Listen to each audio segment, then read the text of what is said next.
ಹೇಗೆ ಮಾಡೋದು ಅಂತಂದು ತುಂಬ ಈಸಿಯಾಗಿ ಹೇಗೆ ಮಾಡೋದು ಅಂತ ಹೇಳ್ಬಿಟ್ಟು ತೋರಿಸ್ಕೊಡ್ತಿದ್ದೀನಿ.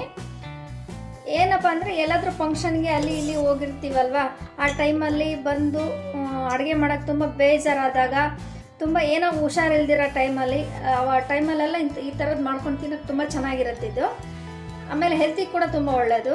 ಕೋಲ್ಡ್ ಆದಾಗ, ಹುಷಾರಿಲ್ದಿರೋ ಟೈಮಲ್ಲಿ, ಆಮೇಲೆ ಎಲ್ಲಾದರೂ ಹೋಗಿ ಸ್ಟ್ರೈನ್ ಆಗಿರೋಂಥ ಟೈಮಲ್ಲೆಲ್ಲ ಇದು ಬೇಗನೆ ಆಗೋಂಥ ಒಂದು ಪೆಪ್ಪರ್ ರೈಸ್ ನಿಮ್ಗೆ ತೋರಿಸ್ತಿದ್ದೀನಿ. ಇದಕ್ಕೆ ಏನೇನು ಬೇಕು ಅಂತಂದರೆ 2 ಸ್ಪೂನ್ ಆಯಿಲು,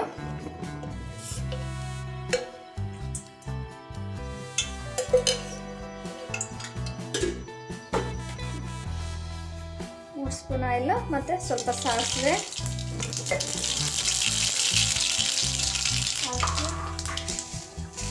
ಕಡಲೆಬೇಳೆ 1 ಸ್ಪೂನು,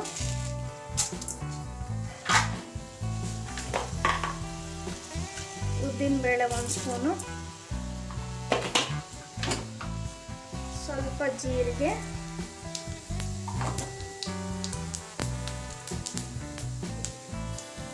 ಕರಿಬೇವು,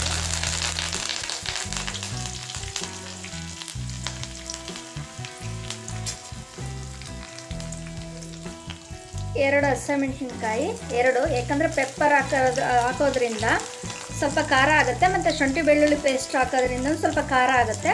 ಹಾಗಾಗಿ ಹಸಿಮೆಣಸಿನ್ಕಾಯಿನ ನೋಡ್ಕೊಂಡು ಹಾಕ್ಕೊಳ್ಳಿ. ದಪ್ಪದ 2 ಸೈಜ್ ಈರುಳ್ಳಿ,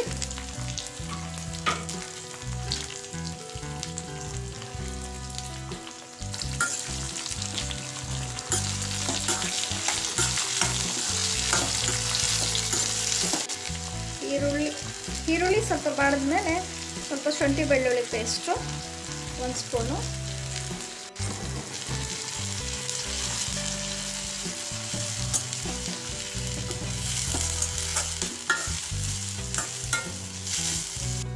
ಒಂದು ಸ್ಪೂನ್ ಪೆಪ್ಪರು ಪೌಡ್ರು ಹಾಕ್ಬಿಟ್ಟು ಚೆನ್ನಾಗಿ ಮಿಕ್ಸ್ ಮಾಡಬೇಕು.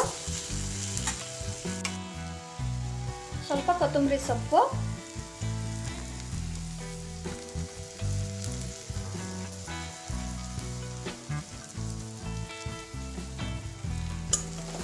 ಇವಾಗ ಗೊಜ್ಜು ರೆಡಿ ಆಗಿದೆ.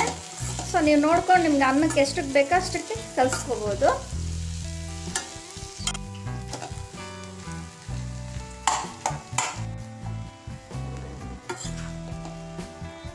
ಈ ಥರ ಅನ್ನ ಮಿಕ್ಸ್ ಮಾಡ್ಕೊಂಬಿಟ್ರೆ ನಿಮಗೆ ಪೆಪ್ಪರ್ ರೈಸ್ ರೆಡಿ ಆಗುತ್ತೆ. ಸೊ ಇದು ಏನಪ್ಪ ಅಂದರೆ ಉಳಿದಿರೋ ಅನ್ನದಲ್ಲಿ ಕೂಡ ನಾವು ಮಾಡ್ಕೋಬೋದು. ರಾತ್ರಿ ಅನ್ನ ಜಾಸ್ತಿಯಾಗಿ ಉಳಿದಿತ್ತು ಅಂದರೆ ಬೆಳಗ್ಗೆ ತಿಂಡಿಗೂ ಮಾಡ್ಕೋಬೋದು. ಇದನ್ನ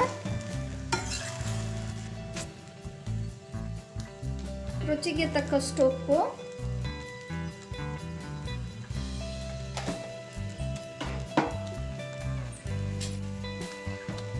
ಅರ್ಧ ನಿಂಬೆಹಣ್ಣು,